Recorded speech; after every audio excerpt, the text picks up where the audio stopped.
आदरणीय श्रोतागणों का एक बार फिर से स्वागत है मेरे चैनल रागनी सिंह में। आइए आज सुनते हैं मालती जोशी जी की लिखी कहानी जिसका शीर्षक है रेत महल। तो चलिए शुरू करते हैं कहानी रेत महल। दरअसल शुरुआत ही कुछ गलत हो गई थी। मुश्किल तो यह थी कि आलोक की समझ में ही नहीं आ रहा था कि गलती कहाँ हुई है। संसार के लाखों लोगों की तरह उसने भी प्रथम मिलन यामिनी की अधीरता से प्रतीक्षा की थी। ढेरों सपने संजोए थे। उन्हीं सपनों में ऊब डूब होता हुआ वह कमरे में आया था। कमरे में मीरा उसकी प्रतीक्षा कर रही थी, पर उसके चेहरे पर आवेग, उत्कंठा या धीरता का लवलेश भी नहीं था। उसकी मुद्रा ऐसी थी जैसे वह मजबूरन इस कमरे में बैठी हो। अपनी नव परिणीता पत्नी के चेहरे से टपकती बेजारी को उसने लज्जा का ही आवरण मानकर धीरे से दरवाजा बंद कर लिया। इसके बाद उसने अलमारी खोलकर वह पैकिंग निकाली जिसे उसने बड़े यत्न से सबकी नजरों से छिपा कर रखा था। दोस्तों की खास हिदायत थी कि इसे पहली रात को अकेले में खोलना, सिर्फ बीवी के सामने। इसीलिए उस पैकिंग को खोलते हुए उसकी उत्सुकता चरम सीमा पर पहुंच गई थी। जैसे ही आखिरी आवरण हटा, उसकी आंखें संकोच से एक बारगी झुक गईं। वह एक खूबसूरत टेबल लैंप था जिसे एक प्रणयी युग ने अपनी बाहों में थाम रखा था। कांच से ढला उनका शरीर सौष्ठव देखते ही बनता था और उनकी प्रणय भंगिमा इतनी उत्तेजक थी कि उसने चोर नजरों से पत्नी की ओर देखा। वह निरपेक्ष भाव से मेजपोश की कढ़ाई का मुआयना कर रही थी। उसे थोड़ी निराशा हुई, पर अगले ही पल अपनी निराशा झटकते हुए उसने लैम्प को प्लग में फिट कर दिया और कहा, यार लोगों ने देखो क्या तोहफा दिया है। कल दूसरे प्रेजेंट्स के साथ सबके सामने खुलता तो क्या होता। उन लोगों ने तो देते समय ही जता दिया था। मीरा ने तटस्थ भाव से कहा। हाँ, किस कदर शैतानी पर उतर आए थे सबके सब। कुछ जोक्स तो वाकई नॉनवेज किस्म के थे। उसे खुद संकोच हो आया था। कनखियों से नववधू की ओर देखा था, पर वह न तो मुस्कुराई थी न शर्माई थी। उसके दोस्तों ने टिप्पणी भी की थी, प्रोफेशनली तो एकदम ड्राई लगती है यार, उसे ट्रेन करने में ही तेरी आधी जिंदगी बीत जाएगी। उसे तब दोस्तों की बात अच्छी नहीं लगी थी। लगा कि वे लोग जरा ज्यादा ही खुल गए थे। जरूरी नहीं कि हर किसी को इस स्तर का मजाक अच्छा लगे। फिर मीरा तो वैसे भी साहित्य में पीएचडी है, उसका गंभीर होना स्वाभाविक है। पर अब यहाँ कमरे के इस एकांत में बैठी उस तटस्थ महिला को देखकर लग रहा था शायद वे लोग ठीक कह रहे थे, वरना यह भी कोई बात हुई कि आज भी गंभीरता ओढ़े बैठी रहे, भावनाओं का कोई ज्वार उसे आंदोलित न करे। कमरे में एक संवादहीनता की स्थिति उत्पन्न हो गई थी।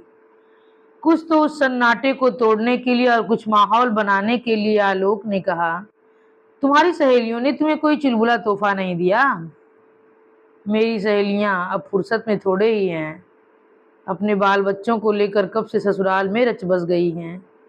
मेरा मतलब तुम्हारे स्टाफ से था। नौकरी में तो कलीग्स यार दोस्त बन जाते हैं।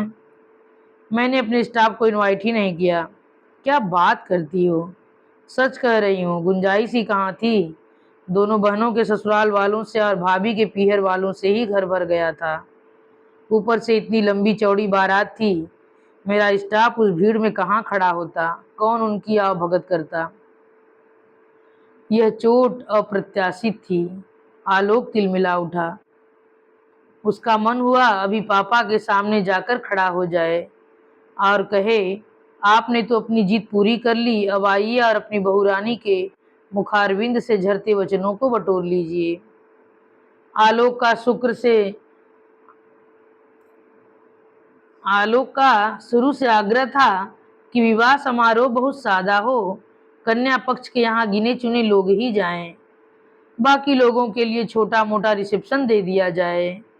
पर पापा नहीं माने। बोले, जिसे देखो वही शाही सरंजाम कर रहा है, उससे जरा भी 19 करेंगे तो खर्च भी होगा और भद भी पिटेगी। लड़की की शादी में तो खैर मजबूरी होती है, मंजू की शादी में झक मारकर सब नाटक करना पड़ रहा था। कल को अंजू की शादी होगी तब भी करना पड़ेगा। इस समय तो अपने पास चॉइस है। वह चुप हो गया था।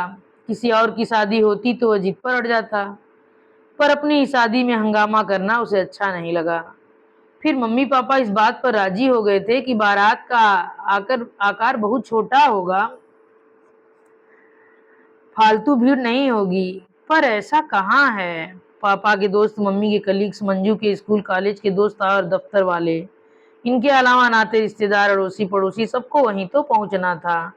लोकल शादी में यही होता है, फैलाव इतना हो जाता है कि समेटे नहीं सिमटता। मीरा ने सच ही कहा था, बारात सचमुच बहुत लंबी चौड़ी थी। वह खुद इस बात पर शर्मिंदा था। उसके सारे आदर्श धरे रह गए थे। लेकिन यह बात आज ही कह देना क्या इतना जरूरी था। ससुराल और पीहर के इन शाश्वत झगड़ों के लिए क्या आज ही मुहूर्त रह गया था। आलोक सारी रात किसी रूठे हुए बच्चे की तरह मुंह फुलाए रहा। मीरा के मुंह से निकला हुआ कड़वा सच उसे बुरी तरह आहत कर गया था। पर यह गनीमत थी कि मीरा ने केवल आंशिक सच ही बोला था। अगर वह पूरा सच उगल देती तो आलोक शायद कमरे में ठहर न पाता। मीरा ने अपने कॉलेज से किसी को भी शायद इसीलिए आमंत्रित नहीं किया था, क्योंकि उसे इस रिश्ते पर बेहद शर्म आ रही थी। इस संबंध के लिए उसने बहुत मजबूरी में हाँ की थी।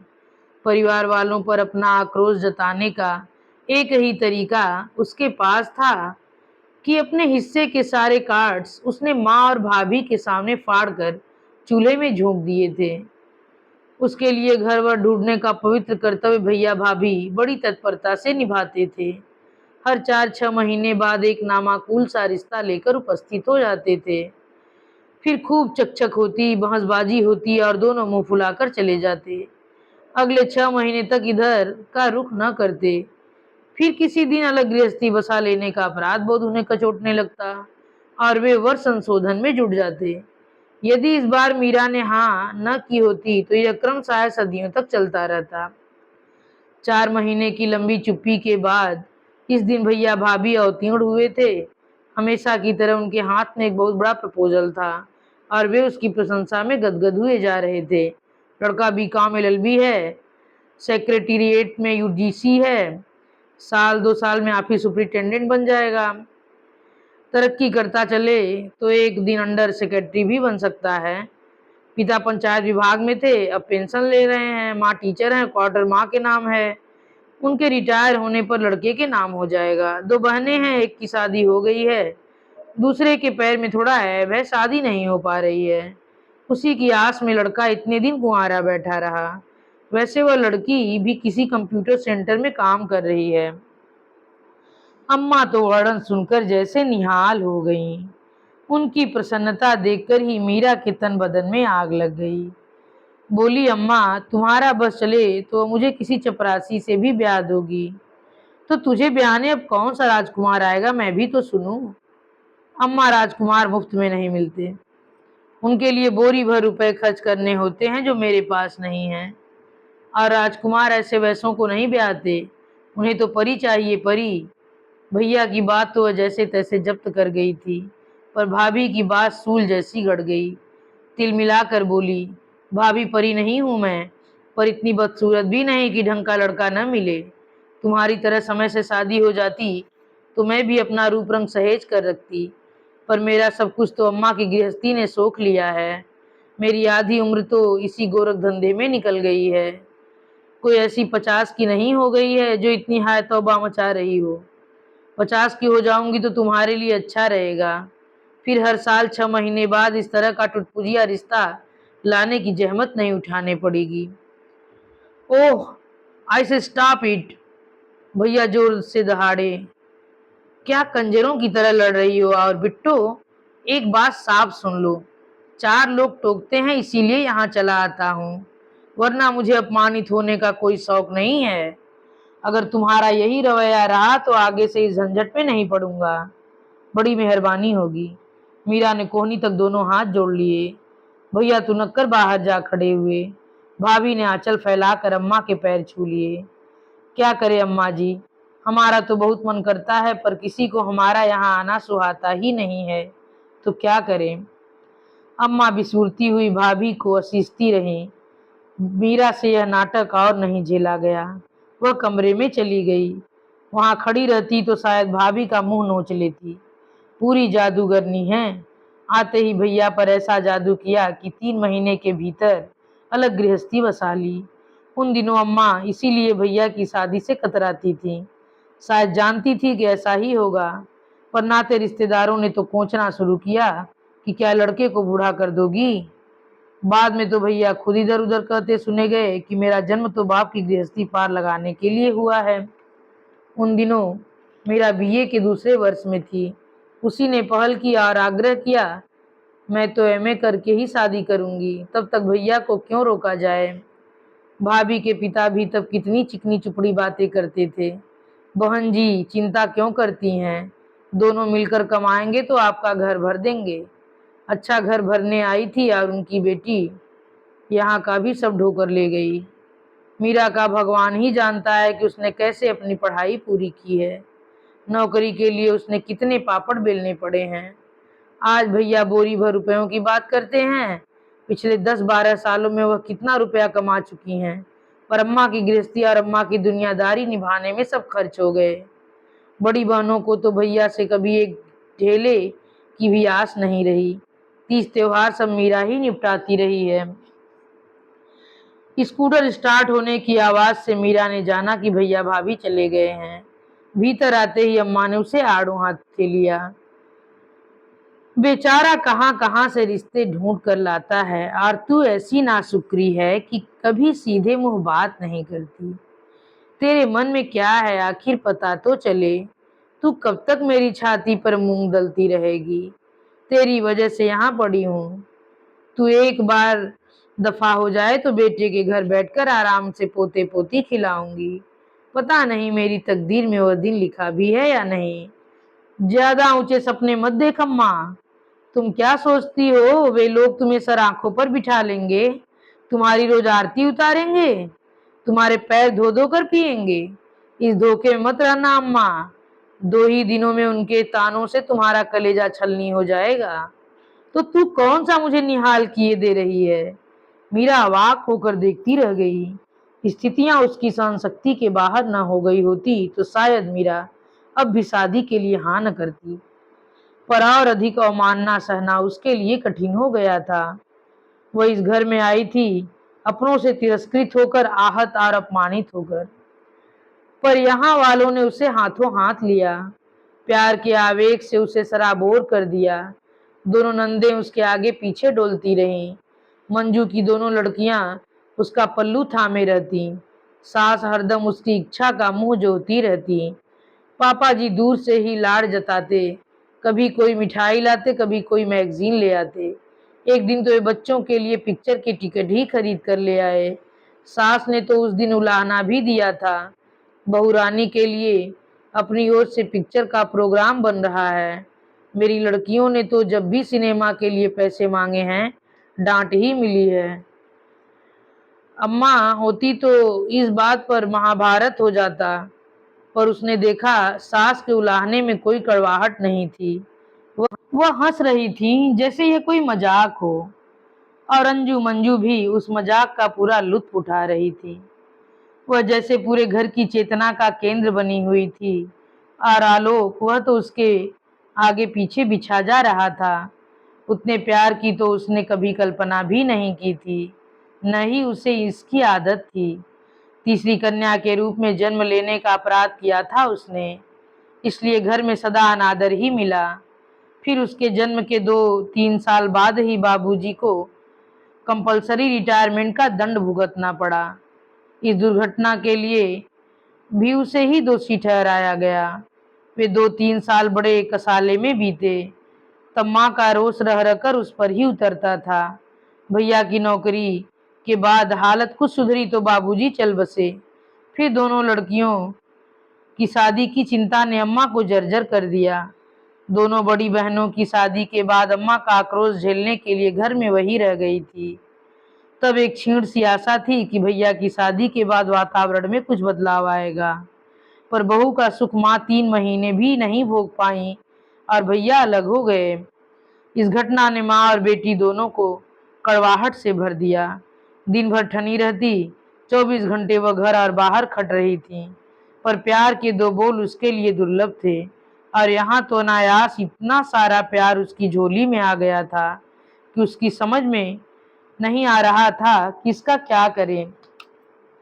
प्यार करना शायद उन लोगों की फितरत में ही था। घर से बाहर भी उनके संबंधों का फैलाव दूर दूर तक था। रोज ही निमंत्रण आते, सुबह शाम किसी न किसी के यहाँ जाना होता था। दोनों नंदे मनोयोग से उसे सजाती संवारती। कभी मंजू अपनी साड़ी पहनने के लिए कहती तो कभी अंजू अपना अमेरिकन डायमंड का सेट उसे पहना देती। किसी जमाने में उसे भी अपनी भाभी को सजाने का चाव था, पर उन्होंने कभी लिफ्ट नहीं दी। वह घाव मन में अब भी कसकता था, इसीलिए अपनी नंदों को उसने कभी मना नहीं किया। पर उन लोगों के साथ वह कभी सहज नहीं हो पाई। और जब कहीं से लौटने के बाद सास उन दोनों की नज़र उतारती तो उसे और भी अटपटा लगता। नज़र लगने लायक तो उसका चेहरा कभी भी नहीं था। शायद ये उनकी ममता का ही अक्स था जो उसे सुंदर बना देता था। जब भी वह तैयार होती आलोक निर्निमेष उसे देखता रहता।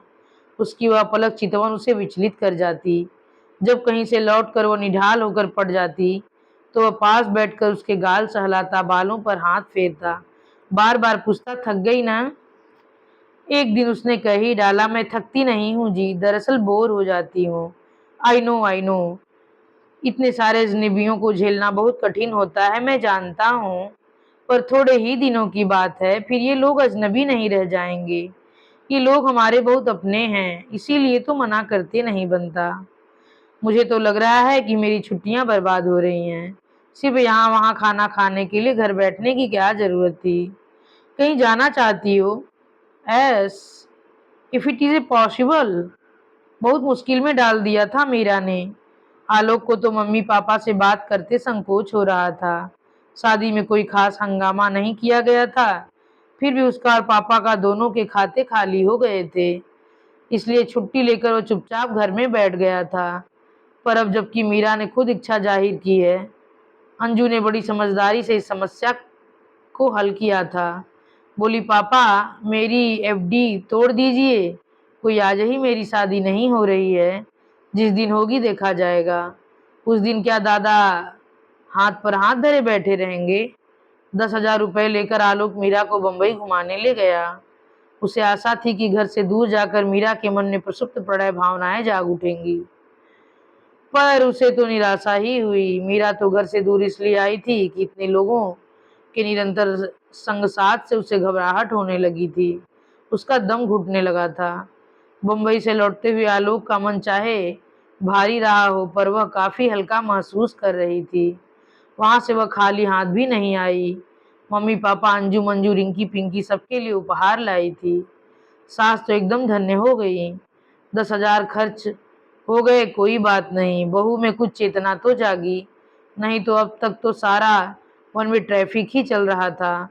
आलोक ने यह बात किसी पर जाहिर नहीं होने दी कि उपहारों की पेशकश उसी ने की थी। माँ की आंखों से छलकती खुशी को देखकर उसे लगा कि उसका श्रम सार्थक हुआ। ज्यों ज्यों दिन आगे सरकते जा रहे थे, मीरा का मन संशय में उबडूब होने लगा। पिछले दिनों अपने परिवेश से एकदम कट गई थी। 1 महीने के अज्ञातवास के बाद कॉलेज जाकर सबका सामना करने में उसे घबराहट महसूस हो रही थी। वह चाहती तो छुट्टी बढ़ा सकती थी। बरसों बाद उसे इत्मीनान की जिंदगी जीने का मौका मिला था। न कॉलेज की हाय तौबा, न घर की आपाधापी, न प्रिंसिपल की धौंस धपट, न अम्मा की चकचक। इस आराम की, सुकून की तो उसने कभी कल्पना भी नहीं की थी, पर इस आराम से भी वह धीरे धीरे उबने लगी थी। घर की 4 दीवारी में बंद रहने की आदत कब से छूट गई थी। जिस दिन ज्वाइन करना था, पापा जी सुबह सुबह बाजार जाकर 2 किलो मिठाई ले आए। बोले, शादी के बाद पहली बार जा रही हो, खाली हाथ मत जाना। मम्मी जी ने उसके लिए स्पेशल टिफिन बनाया, अपनी 2 चीजें पहनने के लिए दी थी। अंजू ने उसके लिए दरवाजे पर लगी चमेली का गजरा गूंथ दिया। आलोक ने सुबह मुंह अधेरे उठकर उसकी टीवीएस चमका दी थी।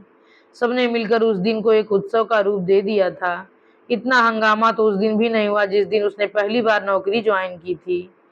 इस हंगामे से एक फायदा जरूर हुआ, उसकी घबराहट काफी हद तक कम हो गई। जब वह चलने लगी तो आलोक ने हौले से पूछ लिया, अकेले चली जाओगी ना?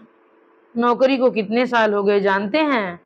आलोक बुरी तरह झेप गया। बाद में रास्ते पर आने के बाद एहसास हुआ कि अकेले चलने की आदत सचमुच छूट सी गई है। पिछले दिनों जब भी घर से बाहर निकली, साय की तरह कोई न कोई साथ रहा है। और तो और अपनी टीवीएस की सवारी भी वो शायद 1 महीने के अंतराल के बाद कर रही है। कॉलेज में पांव रखते ही सबने उसे आड़ों हाथे लिया। बधाई तो बाद में दी, पहले खूब लानत मलानत की। मिठाई का पूरा डब्बा चट करने के बाद जोरदार पार्टी वसूल की। सबके सब आलोक को देखने के लिए उत्सुक थे। यह तो अच्छा हुआ कि आलोक ने मिठाई के डिब्बे के साथ चुपके से एल्बम भी उसके बैग में रख दिया था। उसकी शादी में किसी को इतनी उत्सुकता होगी यह तो उसने सोचा ही नहीं था। लोग बाग बड़ी अधीरता से पन्ने पलट रहे थे। रेणुका बोली, व्हाट ए हैंडसम बॉय। शायद इसीलिए तूने हमें शादी में नहीं बुलाया, सोचा होगा हमारी नजर न लग जाए। क्यों? क्या आलोक सचमुच हैंडसम है? उसने तो इस दृष्टि से कभी सोचा ही नहीं। उसे खुद अपनी भी तो खबर कहाँ है। सबके सब उसकी निखरी निखरी रंगत और भरे भरे चेहरे की प्रशंसा कर रहे थे और उसे आश्चर्य हो रहा था। जब शोर शराबा खत्म हो गया तो समीना ने अकेले में धीरे धीरे से पूछा, तूने इतनी चुपचाप से शादी की कि हम लोग सोच बैठे थे कि कोई ऐसी वैसी बात होगी, पर ऐसा तो कुछ भी नहीं है। जाति बिरादरी का लड़का है, घर वालों ने धूमधाम से शादी की है। फिर क्या परेशानी थी, किसी को बुलाया क्यों नहीं? सच कहूँ समीना, इस शादी में मेरा जरा भी मन नहीं था। बस अम्मा के लिए हाँ कर दी थी समझ लो। मुझे तो जरा भी मजा नहीं आया। तुझे कितना मजा आया है यह तो तेरे चेहरे की रंगत ही बता रही है। समीना ने चुटकी ली तो मीरा बुरी तरह झेप गई। मीरा, इस बार समीना का स्वर गंभीर था। इस उम्र में शादी हो जाए यही गनीमत है। मुझे देखो, रेणुका को देखो, कब से दिया जलाकर रह गुजर में बैठे हैं, पर इस राह से कोई गुजरता ही नहीं। पहली बार मीरा को लगा कि उसकी शादी कोई इतनी बड़ी दुर्घटना नहीं है। कम से कम रेणुका और समीना की दृष्टि से तो यह एक अच्छी घटना ही है। बेचारी रेणुका, 5 भाई हैं, पर किसी के पास फुर्सत नहीं है। 2 तो विदेश में ही जाकर बस गए हैं। समीना के यहाँ तो कोई देखने वाला ही नहीं है। एक अम्मी भर हैं तो वे निहायत पुराने ख्यालों की और पर्दा नशीन हैं। हिंदुस्तानी लड़कियों के साथ यही तो परेशानी है, अपने खोल से बाहर निकलना ही नहीं चाहती। अपने आप कुछ तय कर लें तो उसके लिए भी गट्स चाहिए। संस्कार तो घुट्टी में ऐसे मिले हैं कि घर लौटने में जरा देर हो जाए तो मन अपराध बोध से भर उठता है। शादी तय करना तो बहुत बड़ी बात है। मीरा के भैया ने कम से कम एक उपकार तो किया, कैसा भी सही उसके लिए एक लड़का तो ढूंढ दिया। पर खुशी का एहसास चंद घंटे भी तो साथ न दे सका। घर लौटते ही उसका मन अवसाद से भर गया। कॉलेज में सबने कहा था कि इस पार्टी से काम नहीं चलेगा, घर पर जोरदार दावत देनी होगी। सबको, यहाँ तक कि छात्राओं को भी आलोक से मिलने की उत्सुकता थी। क्या कहकर मिलवाएगी सबसे, और इस दबड़े में किसी को कैसे बुलाएगी? कैसे कैसे सपने संजोए थे उसने, पर सब इस जी टाइम दबड़े में आकर दफन हो गए। अगर किसी बाबू की ही बीवी बनना था तो इतने दिन तक प्रतीक्षा करने की क्या जरूरत थी? अपने भाग का मातम मनाते हुए हफ्ता गुजर गया, उसे पता नहीं चला। उस दिन दफ्तर जाते हुए आलोक ने कहा, सुनो, आज अपनी सैलरी लेकर आओ तो पापा के हाथ में दे देना, उन्हें अच्छा लगेगा। ओह, तो आज पहली तारीख है। उसे तो याद ही नहीं था, पर इन लोगों को खूब याद रहा। पहली तारीख यानी वेतन, उसका वेतन जो शायद आलोक के वेतन से ज्यादा है। निश्चय ही सबकी नजर उस पर होगी। वही तो खास आकर्षण है। उसी के लिए तो मीरा को फूल पान की तरह सहेजा जा रहा है। इस वेतन के सहारे इन लोगों ने बड़े बड़े सपने बुन रखे होंगे। क्या पता एक आध फ्लैट बुक करा लिया हो। उसे चुप देखकर आलोक ने कहा, वैसे तुम पर कोई जबरदस्ती नहीं है। मैंने तो इस घर की परंपरा की बात की थी। मैं, अंजू, मम्मी, सब लोग अपना वेतन लाकर पापा के हाथ में देते हैं। अगर घर की यही परंपरा है तो मैं भी दे दूंगी, पर एक बात पहले बता दूं। कौन सी? आप लोग मुझसे किसी बड़े बैंक बैलेंस की आशा न रखें। बैंक बैलेंस की बात कौन कर रहा है? फिर भी बता देना, मेरा फर्ज है। एक तो यह कि कॉलेज की नौकरी बहुत पुरानी नहीं है, इससे पहले तो प्राइवेट स्कूलों में ही करती थी। दूसरे, जब से भैया अलग हुए हैं घर का खर्च मैं ही चला रही थी। रोजमर्रा के खर्च के अलावा अम्मा की हारी बीमारी और दुनियादारी, सब कुछ मुझे ही देखना पड़ता था। खैर उन बातों का। एक बात और, शादी के लिए मुझे लोन लेना पड़ा है। वेतन का काफी बड़ा हिस्सा किस्तों में कटता रहेगा। अच्छा हो आप पापा को पहले से बता दें। मीरा को लगा कि पल भर के लिए आलोक के चेहरे का रंग बदल गया है। शायद उसका भ्रम ही रहा हो। पर इसके बाद इस विषय पर कोई बात नहीं हुई। पर शायद आलोक ने अपनी माँ को यह सब बता दिया था, क्योंकि शाम को वेतन का लिफाफा देते हुए उसने ज्यों ही कुछ कहना चाहा, सास ने रोक दिया। उसके सिर पर हाथ फेरते हुए बोली, कोई बात नहीं बेटा, बाप का साया सर पर न हो तो यह सब करना ही पड़ता है। अब तुम अपने घर आ गई हो, तुम्हें किसी बात की चिंता करने की जरूरत नहीं है। यहाँ तब तो सब कार्यक्रम निर्विघ्न समाप्त हो गया, पर रात को एक अनहोनी हो गई। खाना खाने के बाद पापा जी ने 100-100 के 5 नोट उसे पकड़ाते हुए कहा, बेटा यह तुम्हारे हाथ खर्च के लिए। अंजू एकदम चिढ़ उठी, पापा ये पार्सलिटी है, आपने हमें तो कभी इतनी पॉकेट मनी नहीं दी।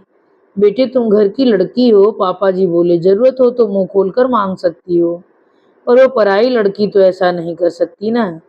पापा आप पराई कहाँ रही, अब तो इस घर की ही हो गई है, आलोक ने कहा, और यह कहते ही उसकी नज़र बराबर मीरा पर थी। और शायद मीरा से भी ऐसा ही कुछ कहलवाना चाहता था।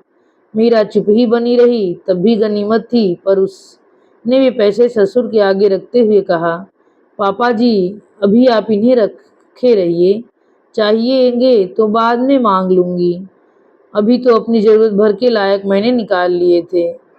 बात कहने के तुरंत बाद ही उसने अनुभव किया कि महफिल का रंग उखड़ गया है। ससुर के चेहरे पर आहत अभिमान की छाया स्पष्ट थी।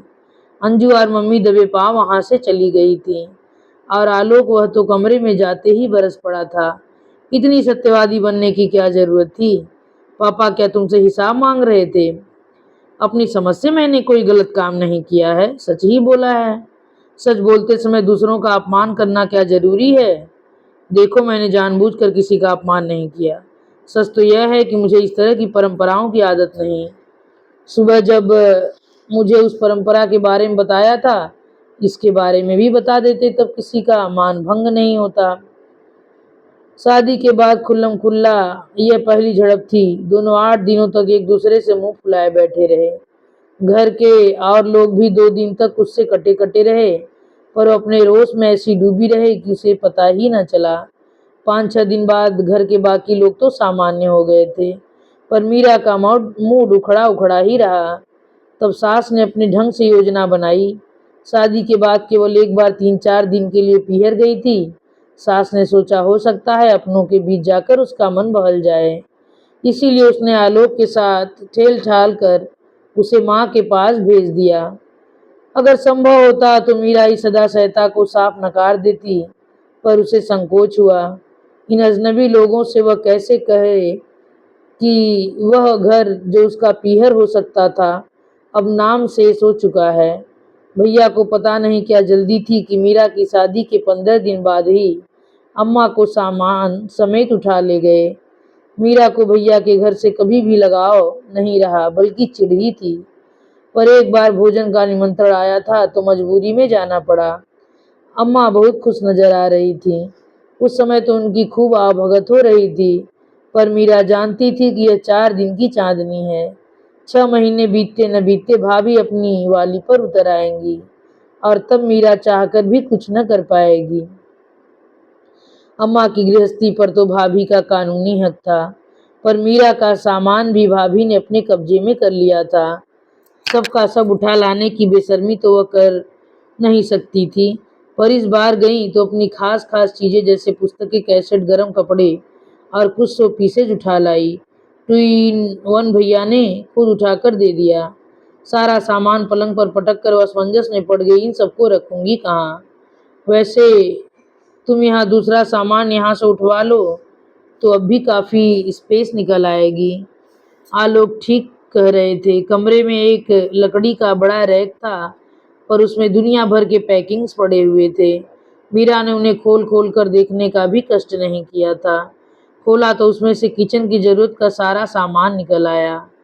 मलमावेयर का डिनर सेट था, परलपेट के कंटेनर्स थे, बोन चाइना का टी सेट था, ससेल्स थे, नॉनस्टिक तवा था, हॉट केस था, लंच बॉक्स और वाटर बॉटल्स थे।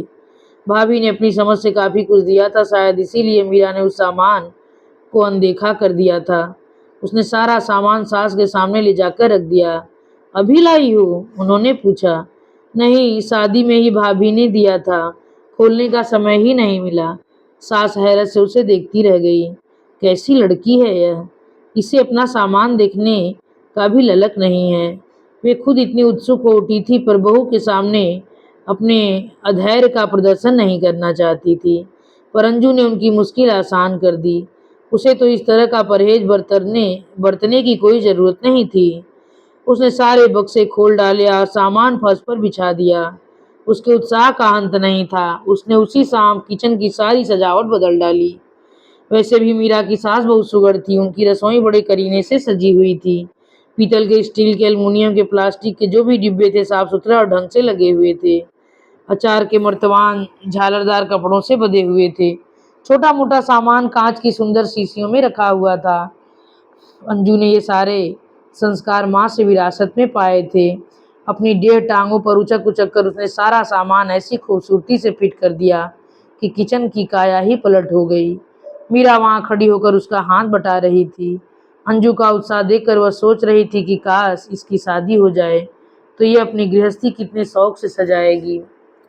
सब कुछ मन माफिक जमा लेने के बाद अंजू पिता और भाई को दिखाने के लिए बुला लाई। मीरा संकोच से अपने कमरे में चली गई। वहां जाकर देखा पलंग पर सारा सामान बड़े व्यवस्थित ढंग से जमा दिया गया है। मतलब उधर बहन लगी हुई थी तो यहाँ भाई भी खाली नहीं बैठे थे।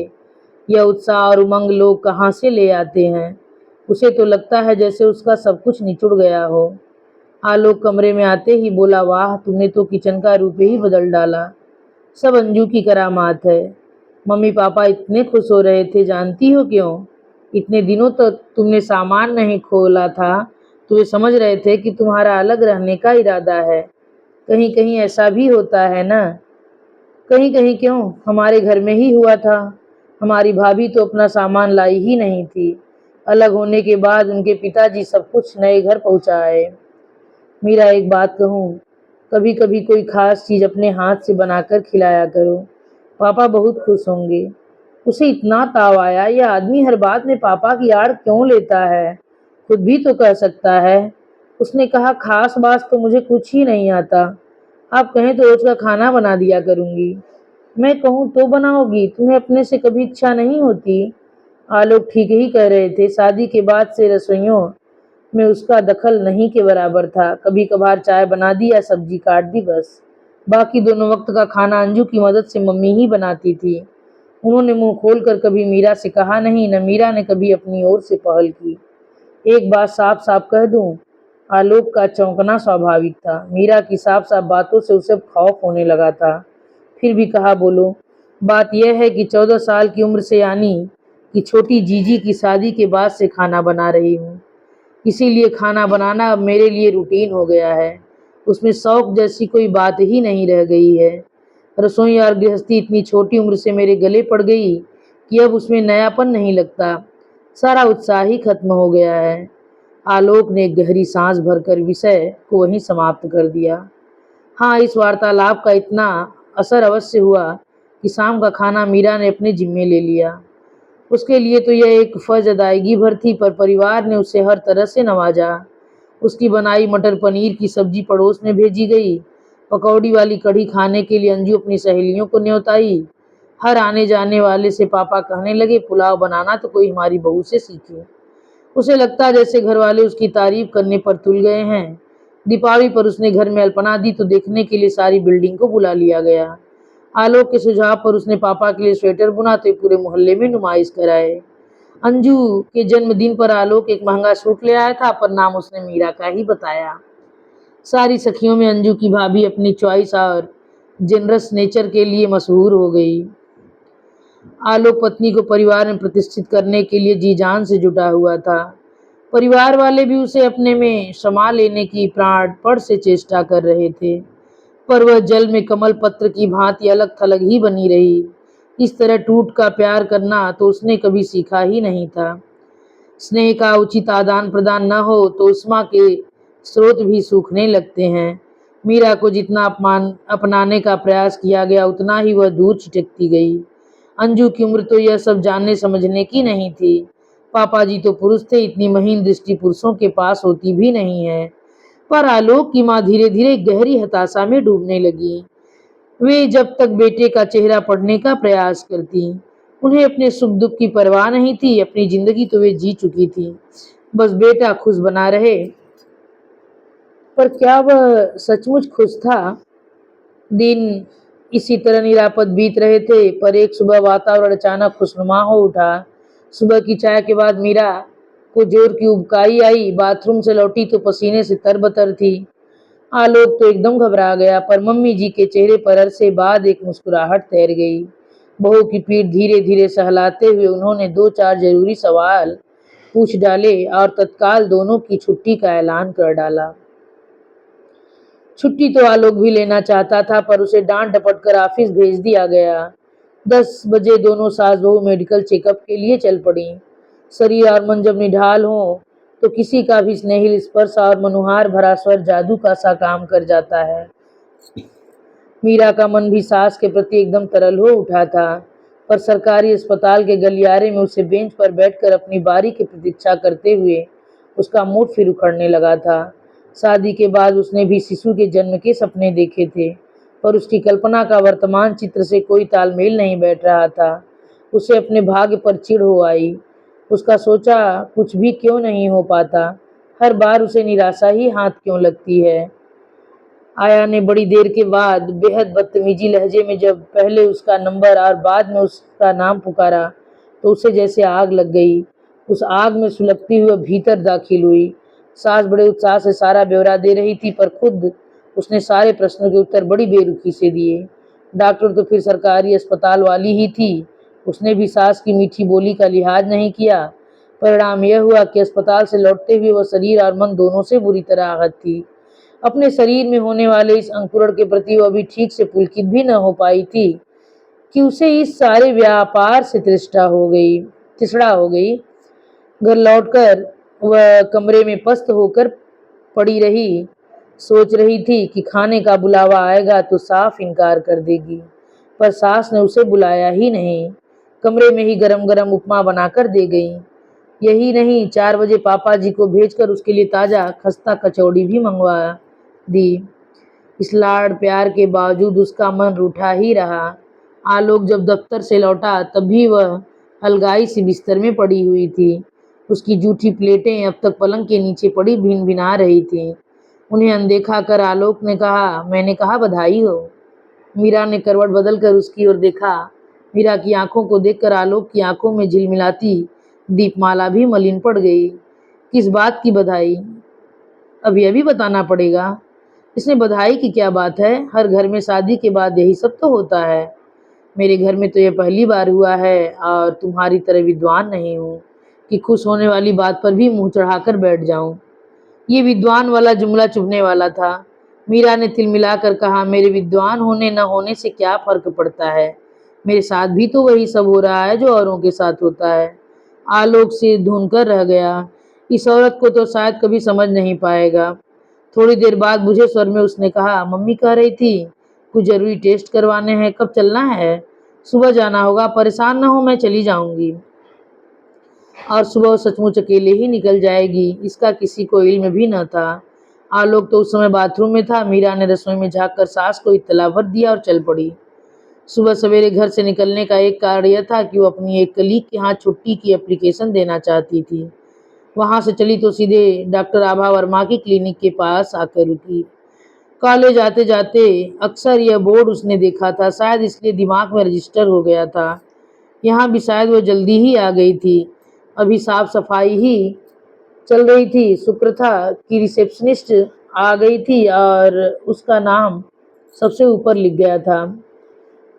वह काफी साहस बटोरकर घर से चली थी और मन ही मन उसने काफी रिहर्सल भी की थी, पर डॉक्टर के सामने बैठते हुए नर्वस होने लगी। उसने चुपचाप कल वाला चर्चा सामने सरका दिया। डॉक्टर ने पर्चा पढ़ा और प्रश्नार्थक दृष्टि से उसकी ओर देखा। जब वह कुछ नहीं बोली तो उसने पूछा, क्या यहाँ रजिस्टर कराना चाहती हैं? दरअसल before it is too late, मैं वार्सन कराना चाहती हूँ। उसने सारा साहस बटोर कर मन की बात कही डाली। डॉक्टर थोड़ी देर उसे घूरती रही, फिर बोली, आप मैरिड हैं ना? क्या मतलब? वह कानों तक लाल हो आई। बुरा मत मानिए, यह तो अस्पताल है, यहाँ हर तरह के लोग आते हैं। वैसे यह शायद आपका पहला बच्चा है। उनकी नज़र पर्चे पर थी। जी। आपकी एज भी शायद? जी, मेरी लेट मैरिज हुई है। देखिए, पहली प्रेगनेंसी तो हम वैसे भी रिटेन करने की सलाह देते हैं। आपकी एज में तो यह और भी जरूरी है। इतनी लेट एज में कंसीव करना ही एक चैलेंज है। अबॉर्शन तो बहुत बड़ी रिस्क है। पता नहीं दूसरा चांस आपको मिले ना मिले। आप तो मुझे सिर्फ इतना बता दीजिए कि इसके लिए क्या मेरे हस्बैंड की कंसेंट जरूरी होगी?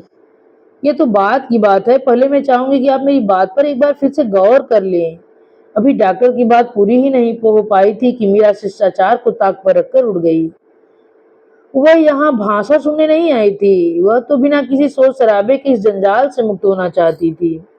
उसे मालूम था कि छुटकारे के और भी तरीके हैं, पर वह उनके फेर में नहीं पड़ना चाहती थी। उसकी छोटी जीजी ने चौथी बार गर्भ ठहरने पर पता नहीं कैसा घरेलू उपचार किया था कि मरते मरते बची थी। उसकी सहेली रत्ना शादी के तुरंत बाद गर्भवती हो गई थी। सास के डर से उसने पता नहीं कैसी गोलियां खा ली। गर्भपात तो खैर हुआ नहीं। 9वें महीने बच्चा पैदा हुआ तो ऐसा जैसे किसी ने हड्डियों पर झुलसी हुई खाल मढ़ दी हो। मुश्किल से 8 महीने जिंदा रहा वह बच्चा, पर माँ की उम्र में 8 साल का इजाफा कर गया। इसीलिए मीरा इन अघोरी उपायों से बचना चाह रही थी, पर डॉक्टर के रवैये ने उसे दोबारा सोचने पर मजबूर कर दिया। अपनी गाड़ी लेकर वह सड़क पर तो आ गई, पर उसकी समझ में नहीं आ रहा था कि क्या करे। घर लौट जाए या कॉलेज चली जाए, किसी केमिस्ट की दुकान से कोई अचूक दवाई ले आए। वह अभी पसोपेश में ही थी कि एक परिचित स्कूटर सामने आकर रुका। आप? वह बुरी तरह चौंकी। जी हाँ, आपका अदना सेवक। सुबह सवेरे कहाँ चली गई थी? 2-3 पैथोलॉजिकल लैब्स के चक्कर लगा आया हूँ। अब सीधे तुम्हारे कॉलेज जा रहा था, नजर आ गई। लेकिन यह इस तरह पीछा करने की क्या जरूरत थी? यह जाकर अपनी महिमामयी सास से पूछना। उन्होंने तो मुझे नाश्ता भी नहीं करने दिया और दौड़ा दिया। बोली संकोच के मारे। उसने कहा नहीं होगा, जरूर कोई तकलीफ होगी। अब तुम्हें डॉक्टर के यहाँ से निकलते देखा तो सोचता हूँ मम्मी वाज राइट। क्या प्रॉब्लम थी? क्लिनिक के सामने इस तरह खड़े होकर बात करना मीरा को अजीब सा लग रहा था। आने जाने वाले उसे घूर रहे थे। आलोक उसकी परेशानी समझ गया। बोला, घर से कुछ खाकर नहीं चली थी ना? मैं भी वैसे ही निकल पड़ा था। चलो चलकर कुछ खा लेते हैं। काफी दूर जाकर उन्होंने एक रेस्तरां चुना जहां कॉलेज की छात्राओं के आने की संभावना कम थी। कोने की एक मेज चुनकर आलोक ने मसाला डोसा और कॉफी का ऑर्डर दिया।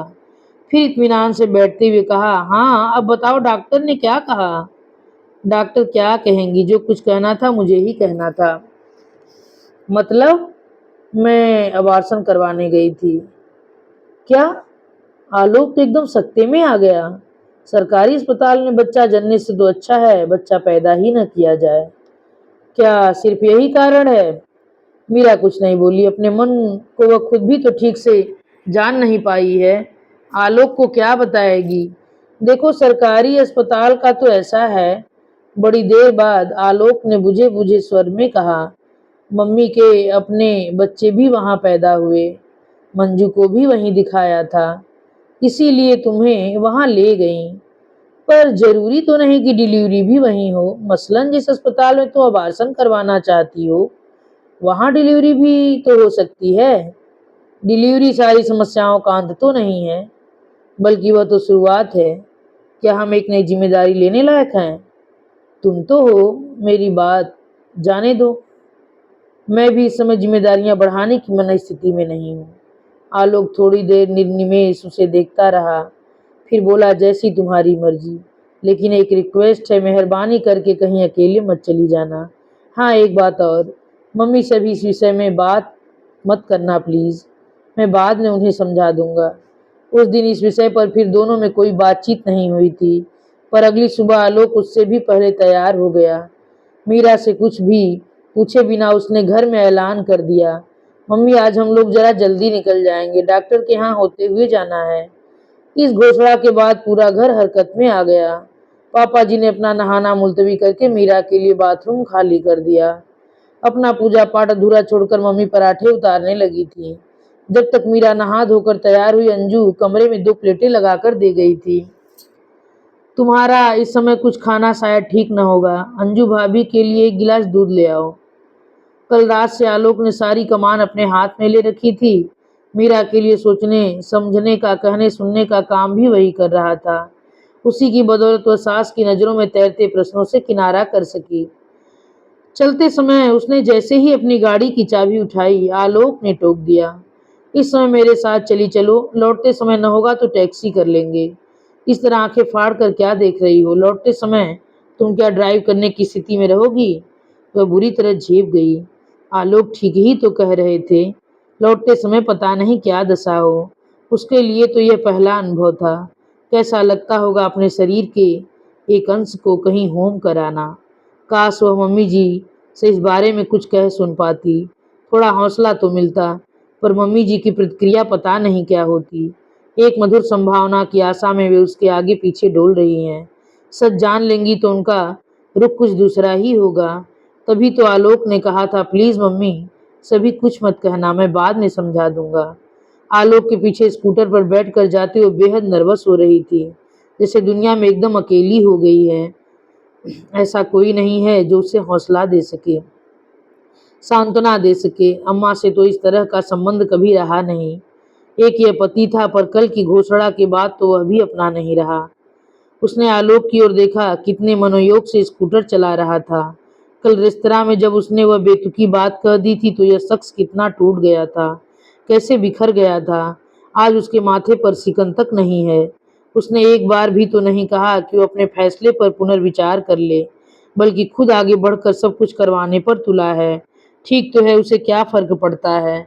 उसके पास अपना भरा पूरा परिवार है, लाड़ करने वाली माँ है, प्यार उड़ने वाली बहनें हैं, सहारा देने वाले पिता हैं। अकेली तो मीरा है। इस घटना के बाद शायद वह और भी अकेली पड़ जाएगी। इस आदमी का तो कुछ नहीं बिगड़ेगा। उस क्षण उसे अपने पति से ही ईर्ष्या हो आई।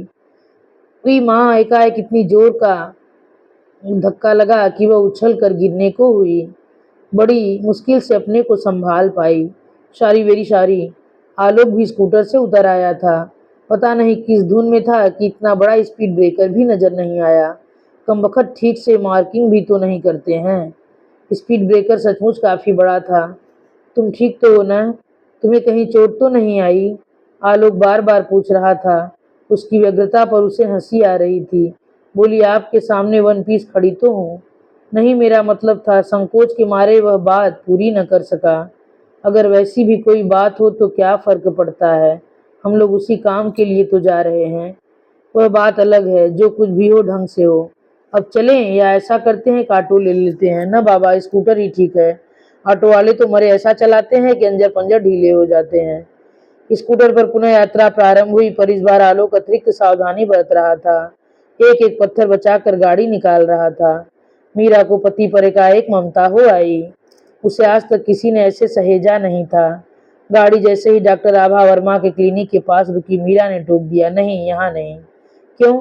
ऐसे ही, ये डॉक्टर कुछ जमी नहीं, शहर में और भी तो डॉक्टर हैं, ढेरों हैं। हर फरलांग पर एक नर्सिंग होम है। आलोक ने ठीक ही कहा था। फरलांग भर की दूरी पर ही एक और बोर्ड नजर आया।